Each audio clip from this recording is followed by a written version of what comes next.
So in the modern digital economy, disappearing for, I don't know, like 8 days is generally considered a mild professional risk. Right. People start to notice. Yeah, exactly. And disappearing for 8 weeks, that's viewed as incredibly dangerous to your momentum. Oh, absolutely. But deliberately disappearing for 8 full months, I mean, in an era where algorithms basically dictate our relevance. It's career suicide. Right. You lose the algorithm's favor, you lose your audience's daily habit of paying attention to you, and, you just lose the conversational momentum that keeps a career afloat. Yeah, we have the collective memory of a goldfish these days. We really do. Yeah. But today, we are looking at an individual who stared down the barrel of that exact career suicide and voluntarily pulled the trigger anyway. Which is just, it's entirely counterintuitive to everything we are taught about success right now. Yeah. Because we're conditioned to believe that presence equals relevance. Like, if you aren't posting or releasing or constantly reminding the world you exist. You effectively don't exist. Yeah, exactly. We equate silence with failure. But what we're dissecting today completely flips that narrative. We are looking at an instance where silence wasn't a surrender, it was a highly calculated strategy. Well, welcome to The Deep Dive. I'm your host, and our mission today is to explore the absolute anatomy of an artistic evolution. And I'm thrilled to be here to break this down with you. We have this really fascinating stack of source material documenting a very specific, highly pivotal moment in the life and career of an artist known simply as D. Just D. Just D. And specifically, we are putting a magnifying glass over the release of his new track, Feed the Streets. Which is such a massive turning point. It really is. It operates as episode 4 of this much broader, sprawling journey of self-discovery. We're zeroing in on a core theme that honestly applies to absolutely everyone. Right. What actually happens in the silence? How does a creator navigate that crushing, suffocating pressure of external expectations just to rebuild their identity from the ground up? And that question right there is why this specific deep dive matters so much to you listening to this right now. Yeah, you don't need to be a musician to get this. Not at all. Wow. You might be a professional contemplating a terrifying mid-career break, or an entrepreneur realizing your current business model is just draining your soul. Or just someone who wakes up one Tuesday and realizes you need to fundamentally reinvent who you are. Exactly. Dee's story is an incredibly potent masterclass in the terrifying art of stepping back in order to level up. Stepping back to level up. I love that. We are mapping out exactly what happens when you finally decide to stop chasing external hype and start prioritizing internal structural honesty. I think we all have that fantasy, right? Of just pulling the plug, turning off the phone, and disappearing for a while to find ourselves. Oh, definitely. The cabin in the woods fantasy. Yes.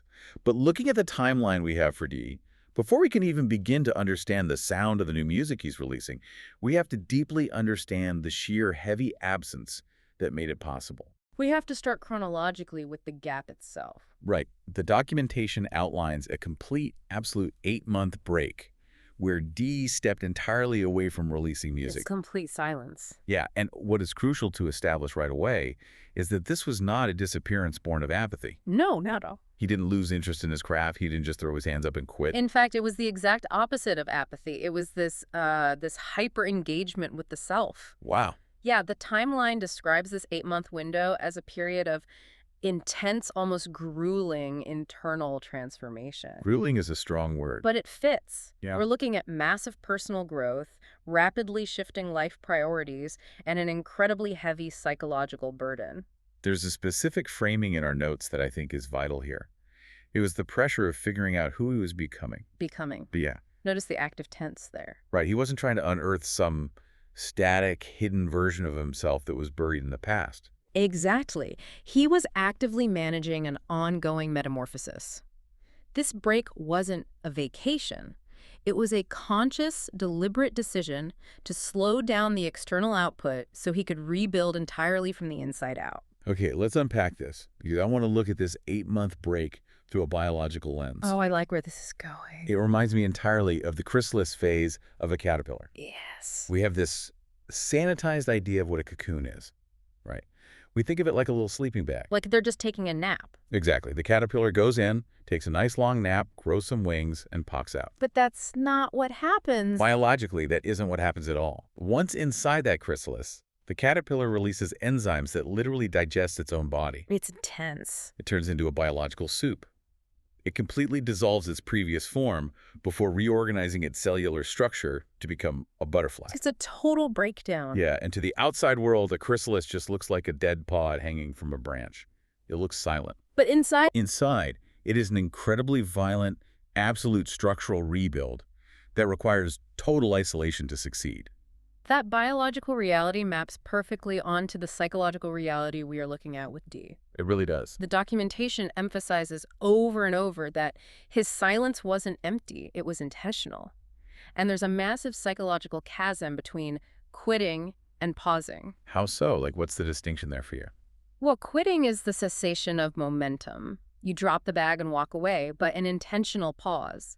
That is the active accumulation of potential energy. Oh, like drawing a bowstring back. Exactly. To the target, it might look like the arrow is moving further away, retreating, but you're actually building the necessary kinetic tension to strike with lethal precision. That's a great way to put it. When we talk about the burden Dee faced in figuring out who he was becoming, we have to acknowledge that taking a public step back is often the only possible way to process internal growth. Without the contamination of external interference. Contamination is the perfect word for it, because when you're actively creating in public, you are inevitably compromised by the reaction.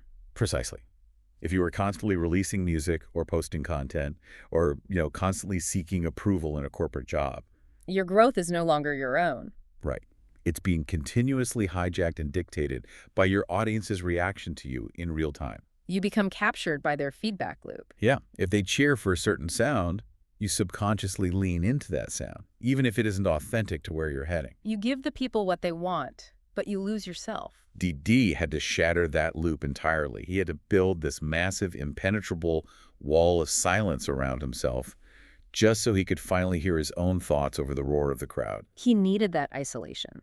I hear that, but I have to challenge the sheer practicality of it. Sure. Because a caterpillar dissolving in a chrysalis doesn't have a landlord. Very true. A caterpillar doesn't have a social media algorithm that actively punishes it for a lack of engagement. They have it pretty easy in that regard. Right.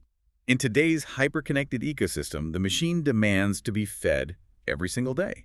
If you aren't in the feed, you don't exist. It's relentless. So isn't taking an 8-month break actually a massive, almost reckless professional risk? I mean, doesn't the sheer terror of being forgotten prevent most people from ever taking the intentional silence they desperately need? This raises an important question, and you are hitting on the exact mechanism that keeps the vast majority of creators, and professionals in general, trapped on the treadmill. The fear is real. Yes, it is an astronomical professional risk.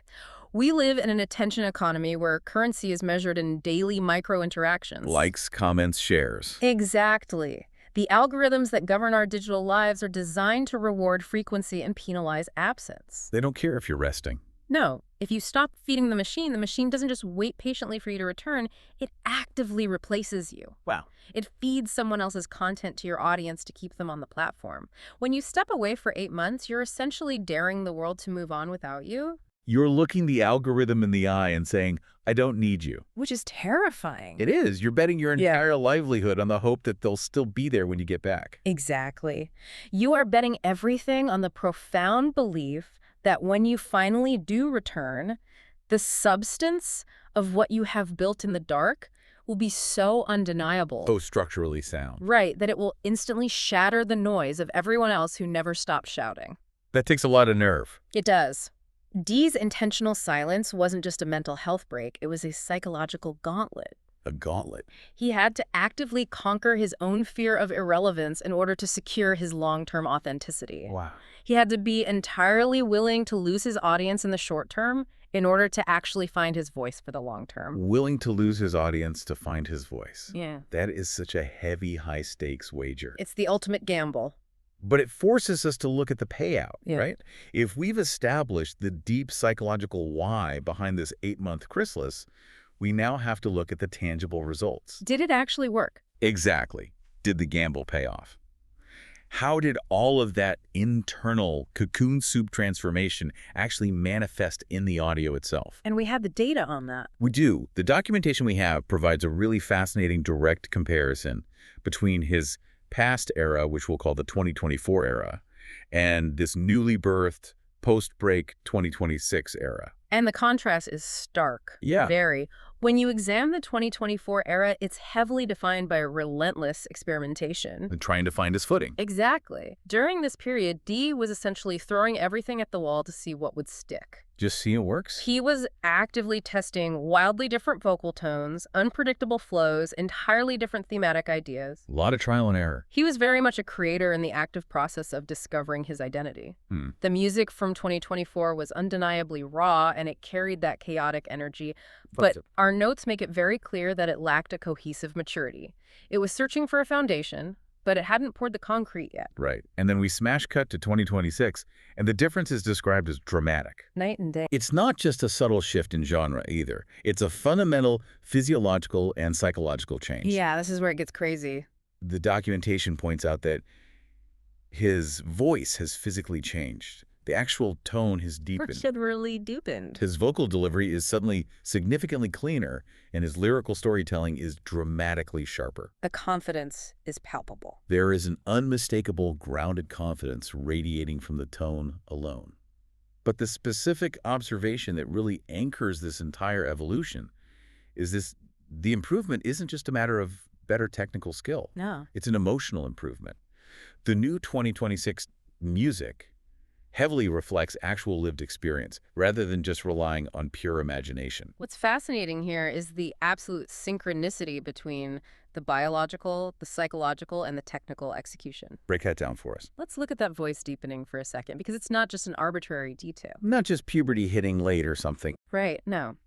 Physiologically, when a person is anxious or unsure or constantly seeking approval, they tend to carry tension in their vocal cords. Oh, interesting. And they breathe higher up in their chest, which results in a thinner, higher-pitched vocal delivery. Like when you're nervous giving a speech and your voice gets all squeaky. Exactly. But when a person steps into genuine confidence and groundedness, the larynx literally drops. Really? Yes, they breathe from the diaphragm. The voice deepens because the physical anxiety has been removed. Wow. The biological change is perfectly mirroring the maturing of his mindset. That is incredible. The body is literally keeping the score of his confidence. Exactly. You cannot fake that kind of resonance. And when we contrast imagination with lived experience, we're touching on a profound truth about the nature of art and creation. Which is? Well, technical skills like learning how to compress a vocal, how to hit a specific triplet flow, how to mix a bass line, those are mechanics. You can watch a YouTube tutorial for that. You can practice those in a vacuum. You can lock yourself in a room for a week and learn the mechanics. You can also use your imagination to write a very clever fictional lyric. Sure. But emotional weight, gravitas, that cannot be hacked. You can't fast track that. It cannot be fast-tracked. Yeah. Emotional weight has to be earned through the actual messy friction of living life. Yeah. It requires the passage of time, the endurance of pain, deep reflection, and just an engagement with reality. The real world. The 2026 version of Dee sounds like someone who knows exactly who he is because he literally spent 8 agonizing months in the dark doing the grueling internal work to figure it out. It makes me think of the 2024 phase as someone sketching wildly in a notebook. Oh, that's a great analogy. You have a charcoal pencil in one hand, maybe my marker in the other, Yeah. and you're just frantically scribbling outside the lines. Just making a mess. Yeah, trying every possible shading technique and perspective just to see what your hands are capable of producing. It's chaotic, it's messy, but it's a vital part of the process. You need the sketch to get to the painting. Exactly. But this 2026 era, that is no longer a sketch. That is a massive, deliberate, heavily planned oil painting on a stretched canvas. The stakes are higher. Every single brushstroke is calculated. Every shadow is placed with absolute purpose. He's no longer randomly guessing where the light source in the painting should be. He's directing the light exactly where he demands it to fall. And if we carry that analogy further, an oil painting inherently requires immense patience. Because it takes forever to dry. Oil paint takes a significantly long time to dry and cure. It demands a level of long-term commitment and structural layering that a quick, frantic notebook sketch simply does not allow for. Right, you can't rush it. You have to paint the underlayers, let them dry, and then apply glazes over the top. Detransition from the rapid, low-stakes iteration of the sketchbook to the terrifying, permanent commitment of the oil painting. But I'm looking at this transition from chaos to order, and I find myself wondering if it's always a straight upgrade. Okay, play devil's advocate here. Because, let's be honest, there is a very specific, visceral charm to that chaotic sketchbook, right? Dark, people love that raw energy. Is something inherently lost when an artist decisively leaves behind that raw, unpredictable experimental phase? It's a valid question. The documentation explicitly says his delivery in 2026 is cleaner and sharper. Hmm. But doesn't a highly polished, cleaner delivery sometimes risk sanitizing the art? It can, definitely. Doesn't it risk losing that frantic, almost feral energy that makes a young experimental artist so wildly compelling to listen to in the first place? Like, do we sometimes accidentally sacrifice the raw magic on the altar of maturity? That is the eternal tightrope walk of any evolving creator. It's the classic dilemma of the second album or the sophomore novel. Right, everyone always says they like the early stuff better. And the brutal truth is, yes, you almost always lose something when you transition from chaos into order. It's inevitable. The unpolished, frantic energy of an artist who is actively, publicly searching for themselves in real time is incredibly magnetic to listeners. It's exciting. It feels dangerous to listen to because it is dangerous. At any second, they might fall off the beat, they might attempt a vocal run they absolutely do not have the range for. They might just say something completely unhinged. Exactly. The audience gets a thrill from witnessing that precariousness. It's the thrill of watching someone walk a tightrope without a net. Precisely. But what we are seeing in this evolution is a strategic trade. What Dee traded away in raw, frantic unpredictability, he gained an absolute, undeniable command. Command, that's a strong word. He traded the fleeting thrill of the search for the enduring power of the discovery. Here's the danger of the raw phase. If an artist artificially forces themselves to stay in that frantic, searching state forever just because the audience likes the danger of it, It gets old. it eventually stops being experimental and starts being stunted. It calcifies into a gimmick. Oh, wow. Wow. You end up with a 30-year-old artist pretending to have the angst of a teenager. Nobody wants to see that. The cleaner delivery we see in 2026 isn't about the music being sanitized or corporatized. It's about sheer precision. He knows what he's doing now. When you have ultimate confidence in what you are saying, you no longer need to flail your arms and scream to get the room's attention. You could just talk. You can simply whisper, and the entire room will lean in to listen. Okay, here's where it gets really interesting, though. We've talked extensively about the philosophical weight of the silence, and we've analyzed the broad, overarching differences between the 2024 and 2026 eras. The big picture stuff. Right. But now we need to put the actual tangible subject under the microscope. We need to talk about the specific track, Feed the Streets. The anchor of all this. Because this single piece of music is the exact geographical coordinate where the 8 months of agonizing silence and the newfound 2026 maturity slam into each other. It's where theory meets practice. It is the crucible where the theory becomes reality. And the documentation makes a very pointed distinction here. Feed the Streets is not meant to be viewed as a standard, run-of-the-mill comeback track. It's not just a banger for the clubs. No, it isn't just a catchy single designed to re-engage the algorithm. It's positioned as an emotional vessel. An emotional vessel. The track actively captures and distills the immense emotional weight of everything Dee endured during that 8-month break. It's heavy. It reflects the crushing pressure of external expectations, the often harsh, unglamorous reality of actually growing up, and a deep, burning internal desire to prove something. But importantly, But crucially, and this is a paramount distinction, he wanted to prove something strictly to himself, not to the rest of the world. that's a huge shift in mindset. It's framed as a deeply personal, almost solitary statement about resilience, taking responsibility for one's own trajectory, and genuine evolution. And the physical process of how he actually recorded this track is utterly fascinating. It really breaks the mold. We've all heard the stories of artists grinding away in a recording studio for 72 hours straight, doing 100 different vocal takes until their throat bleeds. Trying to artificially manufacture a perfect emotional performance. Exactly. But that isn't what happened here. The recording process for Feed the Streets is described as incredibly natural and entirely unforced. Almost effortless. He recorded it during a very specific, fleeting window of time where everything just perfectly aligned.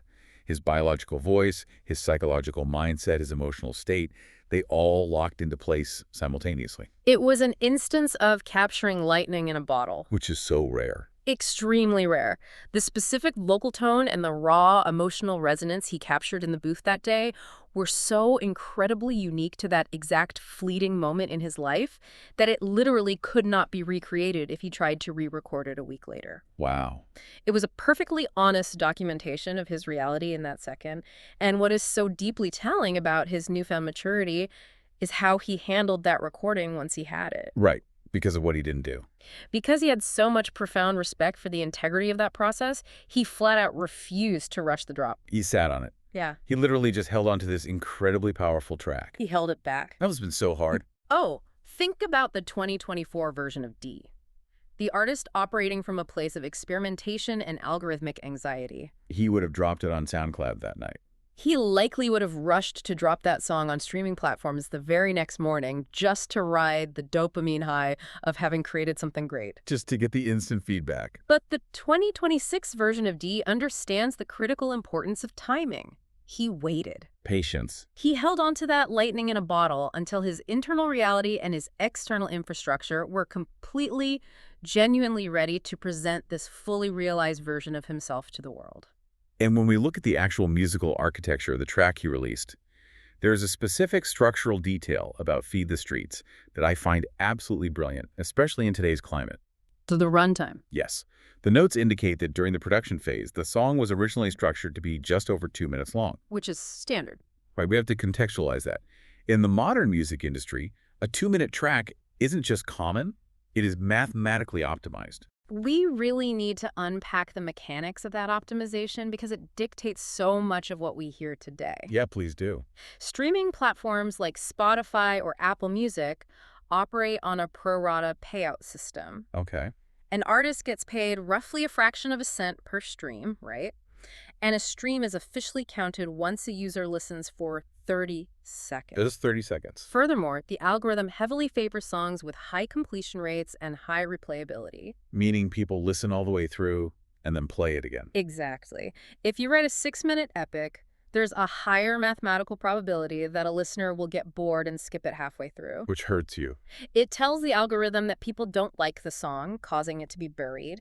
But if you write a punchy, high-energy 2-minute track, listeners will finish it easily, and they are much more likely to put it on a loop. That makes total sense. You can fit 30 plays of a 2-minute song into an hour versus 10 plays of a 6-minute song. So it's literally just better for business. The financial and algorithmic incentives heavily pressure artists to keep their songs as short and loopable as possible. It's an economic mandate to be brief. But D didn't do that. No, he completely subverted it. How so? Instead of capping the track at that algorithmically perfect 2-minute mark, D made an intentional structural choice to add a significantly extended beat outro to the end of the song. So just instrumental. Yes. The vocal performance ends, but the music continues, stretching the runtime out. I am so deeply fascinated by this extended outro choice. Because musically, it completely shifts the listener's relationship to the song. It changes the whole vibe. It reminds me exactly of the experience of sitting in a movie theater when the credits start rolling in silence at the end of a really, really heavy film. Oh, that's a perfect comparison. Think about those intense, emotionally draining movies where the final scene cuts to black, and instead of a booming, upbeat pop song instantly blasting over the credits to lighten the mood, Oh, there's just nothing. there is just silence. Or maybe just the ambient, faint sound of rain falling. It forces you to remain in your seat. It arrests your momentum. Exactly. It acts as this necessary, almost therapeutic cool-down period. You need a minute. Your brain, physically and emotionally, needs that runway to actually process the trauma or the triumph or the profound complexity of what you just spent 2 hours watching. Yeah, you can't just jump back into reality immediately. If the house lights immediately flicked on and cheerful, upbeat music started playing the second the screen went black, it would cause emotional whiplash. It would ruin the movie. It would completely cheapen the entire emotional journey. Yeah. By extending the beat on Feed the Streets long after his vocals have stopped, D is essentially turning the lights down in the listener's mind. He's giving them space. He's putting a hand on their shoulder and saying, "Don't skip to the next track yet. Don't leave. Sit with this wait for a minute." It is a profound act of artistic defiance against the relentless speed of modern consumption. Defiance, I like that. Physiologically, music dictates our internal rhythm.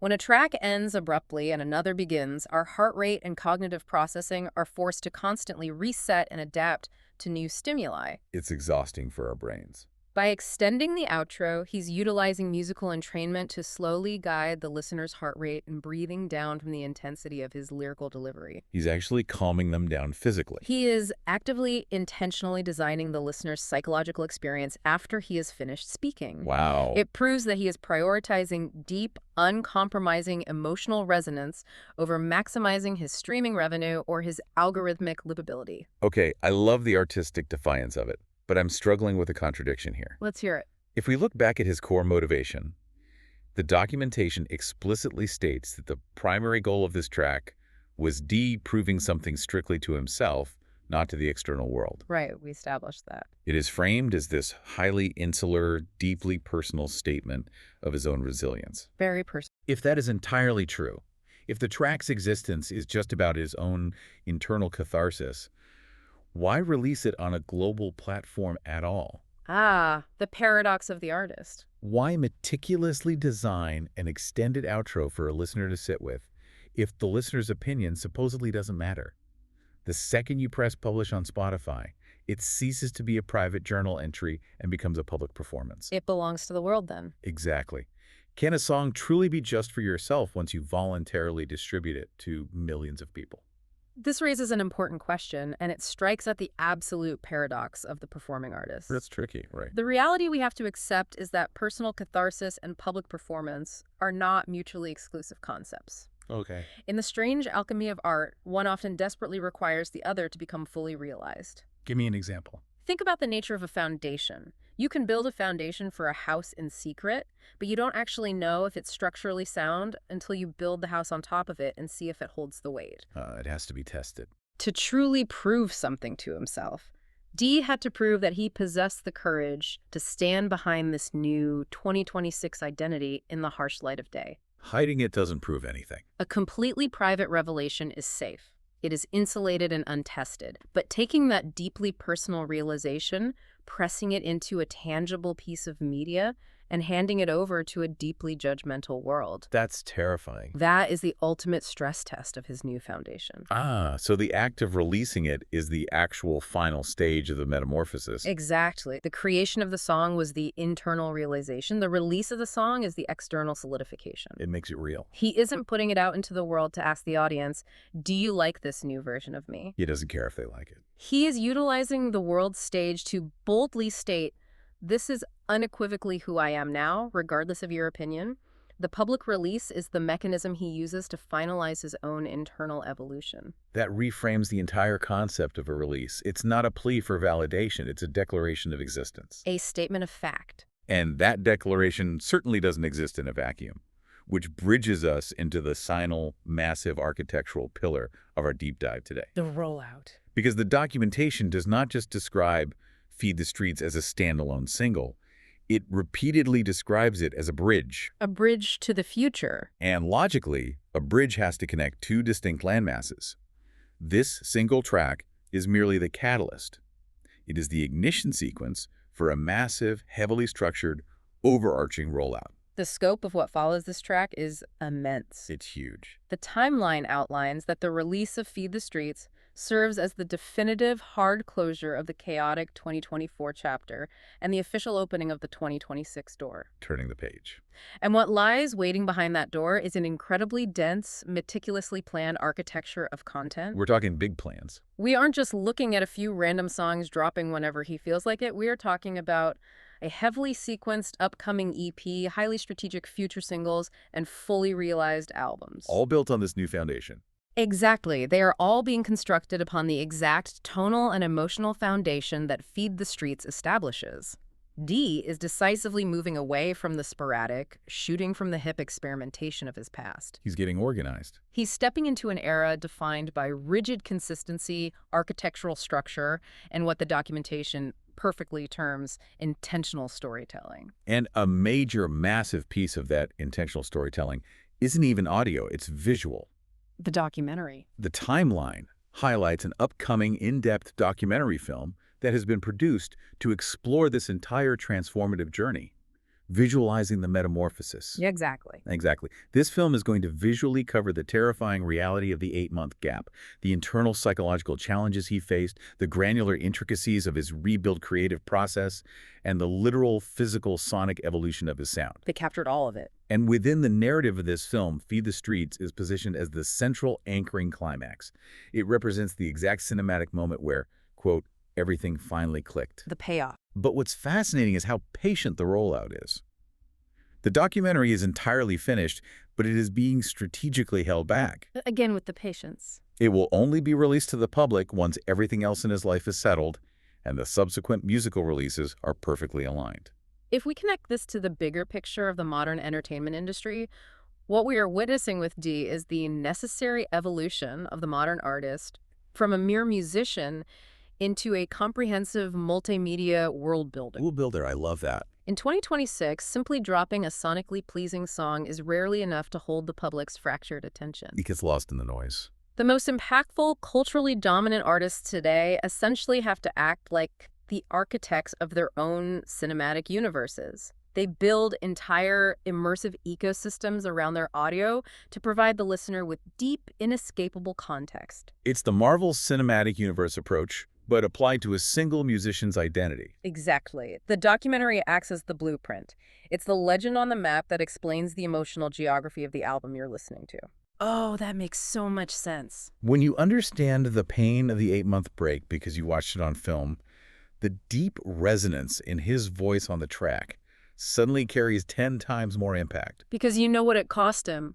The song ceases to be just a 2.5-minute piece of audio. It is transformed into a critical chapter of a sprawling multimedia narrative. It elevates music. By constructing this entire ecosystem, Dee is violently taking control of his own narrative. He is ensuring that his hard-earned growth isn't misinterpreted, ignored, or memified by the public. God forbid. Right, but rather guided and contextualized entirely by his own hand. It feels exactly like the pilot episode of a highly structured, big-budget, prestige TV show. Oh, totally. Think about a massive HBO drama. The pilot episode never gives you all the answers. It doesn't resolve the conflict. It just sets the stage. But what it does perfectly is establish the tone of the world. It introduces the complex new character arcs, it hints at the massive underlying stakes, and most importantly, it makes a very clear, confident promise to the audience. Trust us. Exactly. It says, we have a deeply planned, intricately woven, incredibly high-quality season ahead of us.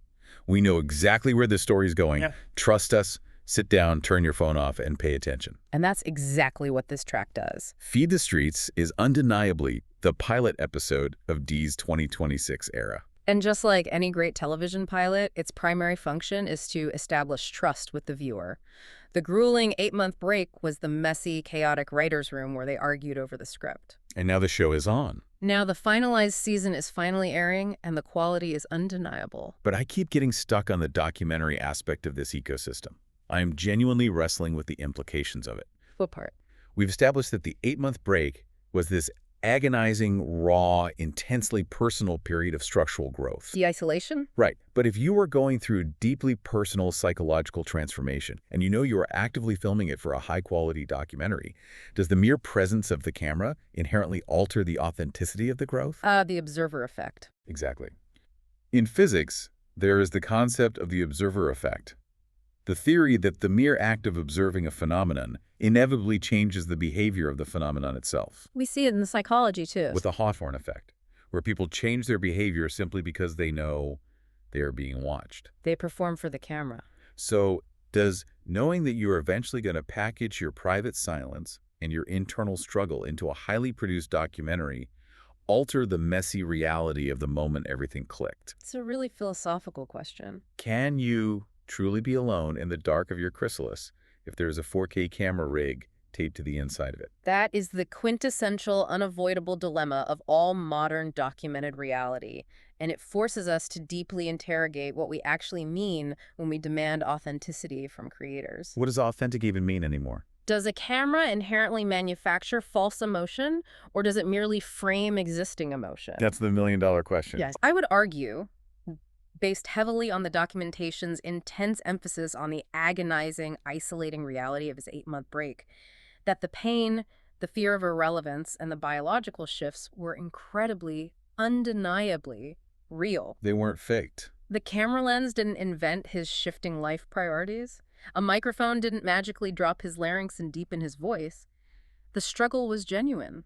So the camera doesn't negate the reality, but it does change how it's remembered. Yes. What the documentary format does is curate the chaos. Curate the chaos. Unfiltered reality is often boring, repetitive, and completely devoid of narrative structure. Nobody wants to watch 8 months of silence.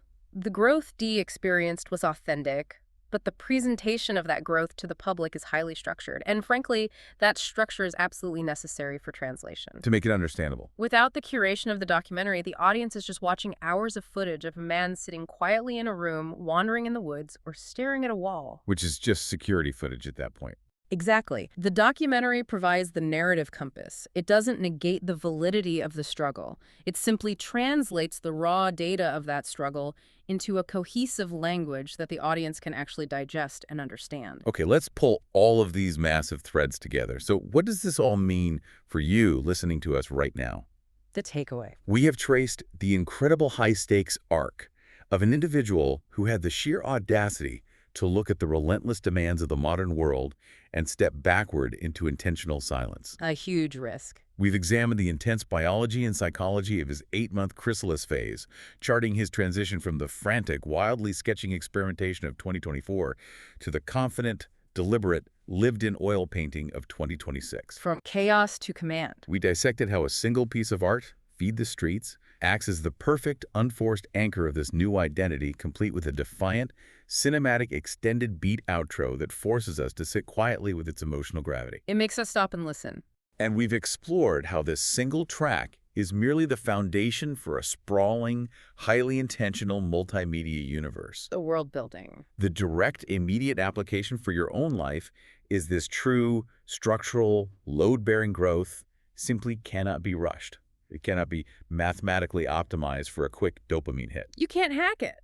Sometimes, in order to survive and evolve, you have to be willing to drastically, terrifyingly disappoint the external world's timeline in order to fiercely protect the integrity of your own internal evolution. You have to protect the chrysalis. You have to be willing to endure the freezing silence of the winter in order to actually earn the explosive growth of the spring.